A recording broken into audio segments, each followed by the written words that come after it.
CWPA Remote.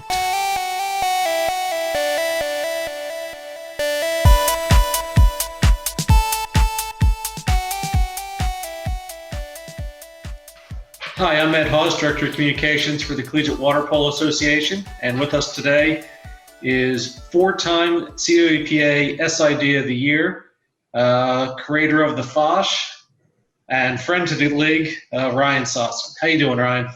Good, Ed. It's great to be here.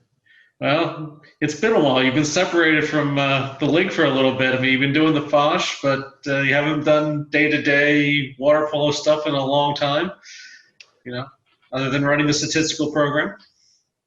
I mean, I've tried to go to games at Harvard or MIT and Brown just to say hi to old coaches I've worked with or clients of the FOSH. So you probably see me around wearing some FOSH gear at a CWPA game in the Northeast, and try to make it back to Ann Arbor every year, my alma mater, to see a game or two if I can. So I'm still, it's hard to avoid the CWPA when you live in the Northeast. Well, why don't we start with the easy question, since the logo's in your background and you're wearing it on your sweatshirt. Explain the FOSH and how the FOSH came to be and what the FOSH does now. Sure. So the FOSH is an all-digital means of scoring water polo. It came out of me being the SID at Michigan. My first day on the job, I was told to bind reams of Excel spreadsheets for Matt Anderson, the coach at Michigan. I was like, this is crazy. You are entering in all this data into Excel spreadsheets. And he's like, yep, that's what we do. That's how it works. And then I looked at other schools and their spreadsheets looked totally different. And then when the team was on the West Coast, Matt would play the game. Let's say they played a 5 o'clock game, which was 8 o'clock in Ann Arbor. Maybe I would be on the parents' text message chain, maybe not. And then I would get a call from Matt like an hour or two after the game to read me the stats and the results. And working in the SID office at Michigan, I worked on other sports that had digital tools for tracking their statistics, and you could follow the games live, and the reporting was pretty standardized. And so we tried a ton of different things while I was at Michigan. We did live blogging. There was a live blog that you could have a score sheet. We tried using soccer and field hockey and the hockey programs that the other sports used, and none of them really quite fit. So when I graduated from business school a couple years after leaving Michigan, I wanted to try my hand at product management, going end to end. So from testing out, is this a real problem? And then once it is, figuring out if the solution solves that problem, and then actually building it. So for 2 years after business school, I did user research. I talked to SIDs, I talked to coaches and fans. And then we started building it, and then our first game I was working with Harvard at the time, and it was ready to do our first live test. And so we put up the link, and I entered the game from the stands, and the feedback was great from the CWPA fans, from the I can't remember who we were playing, but their fans were sending in comments, and so we got a lot of great feedback, and we iterated it. Leah Howard at Michigan at the time did a couple of games for me just so I could get someone else to try it out. And it kind of grew from there. Bucknell was our first customer, which was a special night for me. I met my wife the night after we had just finished all the development, and Bucknell was day one purchase, and so they've always held a special place in my heart. And so, yeah, we've kind of just gone from there. All right. Well, you started the business, and obviously you said you started when you went to business school, BU. Being as kind of an innovator in the tech business, what is something that you know now that you wish you had known then when you started out developing the program, and when you started this whole process, be it technologically or be it from the business side, or be it just from how many hours you figured you're going to be putting in on this? So what was the one thing you would say that you really didn't know then, but you wish you knew when you started out that you know now? That's a great question. I think the first thing is to, especially now there's a lot of resources where you can get technical help, where you can hire someone basically to help you with a small problem or a big problem. I did all the development from day one, and that's caused as many problems as it's solved.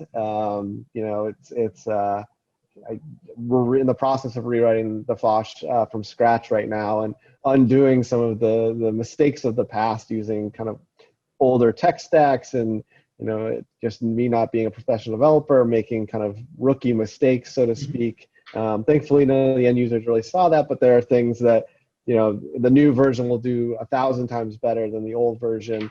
I think probably the biggest thing is just the time to support new users. For the first couple seasons, every Friday and Saturday night, I was getting phone calls and I had to be on call right away. And then as the platform's matured, it's, people just kind of, now they know there's enough experts out there that have used it enough that I'm not getting calls anymore, which is great. And, my wife's very nervous about me releasing this new version because who knows if there's going to all of a sudden be a torrent of, people asking questions and bugs that crop up. But we've tested it pretty thoroughly. So I think people are pretty happy with it. And I think the last thing is we really turned a corner when we started talking to leagues. So when we first started, we were going door to door trying to sell the teams one at a time, and the people following the games is a great advertisement for us. But once we started getting in conversations with the leagues and teams were confident that their road games were going to be statted on the FOSH as well as their home games that they did, the growth really took off. All right. Obviously, you came to the FOSH and to business school from your time at Michigan as a sports information director. I've been a sports information director, still a sports information director. Each SID has their own story of how they came to be an SID. Some better than others, and some, that are a little more unique than others. Why don't you tell us a little bit about your background, how you came to Michigan as a student and then became an SID there? Sure. So I think I was destined for Ann Arbor since I was a little kid. My grandfather went there, my mom went there, both my brother and sister went to Michigan. And so Michigan was really, the number one choice for me. I think all kids in southeastern Michigan apply to Michigan State, and I did the same thing, but really wanted to go to Michigan. It was also a lot of kids from my high school went to Michigan, so it made it a little easier to transition to college life, knowing that my friends were going to go there and people I knew from growing up were going to be there. And I started writing for the Michigan Daily right off the bat. I think I covered my first event before I'd even taken a class. I covered a cross-country event. I had no idea what I was doing. And so I wrote for the student paper for 2 years. And my second year, I was on the hockey beat, covering the Michigan hockey team. And their coach, Red Berenson, played in the NHL, very old school guy, always, pushed his athletes on, to get their degree. And so he was just very gruff, old school hockey guy. And one day we were sitting up in the bleachers. He was sitting out of practice and we were talking and he was telling me about when he was a student at Michigan. And he says to me, he says, "Ryan, you're never going to make it as a journalist." A little taken aback by that. Because I don't mean you're not a good writer, but you're a bit of a homer. And that kind of, it kind of resonated with me. I went home and I thought about that. I'm like, yeah, maybe I am a bit of a homer. I like to write nice things about people. I don't want to, be digging. And not that that's what all, good reporters do, but that just wasn't my style. And so the next week I talked to Matt Trevor, who is also a former Michigan water polo SID, was the hockey SID at the time. And I said, "Matt, I want to come work for you in the SID office as soon as the season's over." And he said, "Come on down." And, it was exciting. I got to work with the Michigan softball team in 2005 en route to their national championship, which I got to go to Oklahoma City for to cover, which was a lot of fun. Great introduction to being an SID. So I worked in the SID office for the next 2 years as a student, and then I worked full-time for 4 years. And water polo was my first assignment. All right. Obviously, 4-time SID of the year. Our time had kind of matched up, and someone asked me who the best SID in the country was for water polo, and my opinion hasn't changed from back during those years till now. You were the best at that point, and kind of started a tradition at Michigan with Leah, and then Ben Blevins for sports information. They've all won the award that you won, so in a way, it's the Ryan Sosin Award that has been handed out over those years. But those years also matched up with Matt Anderson, now the coach at Connecticut, then the coach at Michigan. Give me your best Matt Anderson story. But just remember, he will be watching this at some point. Oh man, I got a lot of good Matt Anderson stories. But yeah, I think Michigan has an unbelievable SID office. Bruce Mata and Dave Abeloff, really give us a lot of freedom to put a lot of time and effort into the Olympic sports. And they really encourage that level of attention to those sports. And the three SIDs before me on the water polo team, Dickerson and Matt Trevor and Matt Balmer, I think if there was an award back then, I think they would have won it as well. So I had big shoes to fill. They set the bar pretty high for the sport. And then Matt really, I think he understood, and I think you see this with a lot of coaches. The Ted Minnis at Harvard also understood that your SID doesn't necessarily know what water polo is and maybe not be familiar with it. But if you are welcoming and you explain the game and explain what's happening, your SID could be the best SID in the country too. My first, a week before the Michigan kickoff in 2008. I had still never seen water polo in person, a game. I've seen a bunch of practices, but I'd never seen a game. And Matt called me up and said, come over to practice at 4 o'clock. I want you to see some water polo. And so I sat on the side with Leah Robertson and Brittany May, and they explained the game to me. And, Matt would, explain what was happening and even simple things like, the photos I was choosing. He would explain why the photos I was choosing were not great because the Michigan player was, being defensive versus being aggressive, and starting to explain to me, why that's happening versus just this is what's happening. So he really helped me understand the game.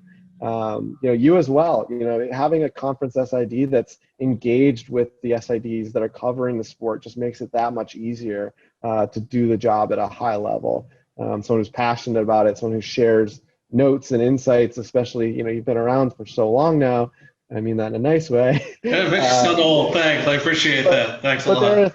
There are things that maybe, especially now that media guides are kind of a thing of the past that you might not know as an SID, but someone who's been around for 10 years can say, hey, this is related, or hey, this is happening. A lot of Betsy Armstrong stuff was happening while I was at Michigan, and the conference office pushing that information to the team helped us publicize our program, to great levels. So I know that didn't answer a question for a Matt Anderson story. No, it answers the question. It answers the first half. So. Well, but then again, you left Michigan. You end up, when you leave Michigan, you end up at Harvard as an assistant coach with Ted Minnis. Explain a little bit what you did with Ted, and then a little bit in terms of, your best Ted story as well. And again, he'll be watching this, so. Yeah. So for the record, I was director of operations, not an assistant coach. I was not coaching. So I helped him out with a lot of the video work. But yeah, I think I came to you, Ed, and said, I want to be involved. I want to be around a team again. I think I really missed that from my Michigan days, was being around a team and building for a championship and building for a recruiting class, and just being a part of something like that. And so you said, why don't you call up Ted? And so I think you or Matt emailed Ted and said, talk to this guy. And so I went in and I met with him, and it's hard not to love Ted from the first time you meet him. And it was like, how can I help? What do you need? And so I helped him with some statistical stuff. I helped him, I videoed the games. I helped him, break down the film, create visuals for the athletes from the film. For a little while I was working with him, I was working at Huddle, and they used sports code. So I had, some kind of advanced tricks up my sleeve to just help them get the most out of their video tools. Trying to think of a good TED story. remember when we were coming back from Princeton one time, we got these like crazy big sandwiches, and everyone just like wolfed them down, and like you're not stopping on the way back from Princeton, that 8-hour drive back to Boston, and I ate half of it, and then about halfway back I ate the other half, and then I think Ted was very impressed with my foresight to be like, I'm going to be comfortable this whole ride. So yeah, I mean, working with that team, that coaching staff, we had so much fun together. It was just it was a good time, and the players had a really good time, and they knew that once you hit the pool it was all business. But the two of them, just seeing how much Matt and Ted, just seeing how much they care about their athletes, it's definitely shaped me as a leader, in my professional life, and it's great to be around these coaches that just operate at such a high level. Well, with your entire career from Michigan to Harvard and now with the FOSH, what's one piece of advice you would give someone, from your experiences, if somebody was looking to follow in your footsteps, what advice would you give them? I mean, I would say just try things. I think, living in the internet age, you can put something together pretty fast and then float up that balloon and see if it's going to be successful. As a kid, I made a website about the Detroit Tigers, and I was managing a staff of 15 people when I was 17 years old, and one of them writes for the Detroit Free Press covering the Tigers now, which I think is pretty cool every time I see his byline. But yeah, you can just try things. Don't be afraid to start a side hustle and see if it turns into a full-time job. The FOSH has always been my side hustle. It's not quite a full-time job yet, but one day it could be, and it's definitely helped me again do a better job in my day job. Doing it. You don't necessarily have to be a coder. That's the path I've chosen, but there's a lot of ways to float up those business balloons on the internet without any coding, or find someone to be a partner. So, well, that seems like a good place to end. So again, Ryan, I've said it before, I'll say it again. From my time here at the CWPA, you've made my life a lot easier, and I appreciate both your friendship and also your service to Michigan and Harvard, and now to the entire sport through the FOSH. So all the best, and good luck with the FOSH, and good luck with whatever comes next for you. Likewise, Ed, thank you so much. I really appreciate it. Thanks.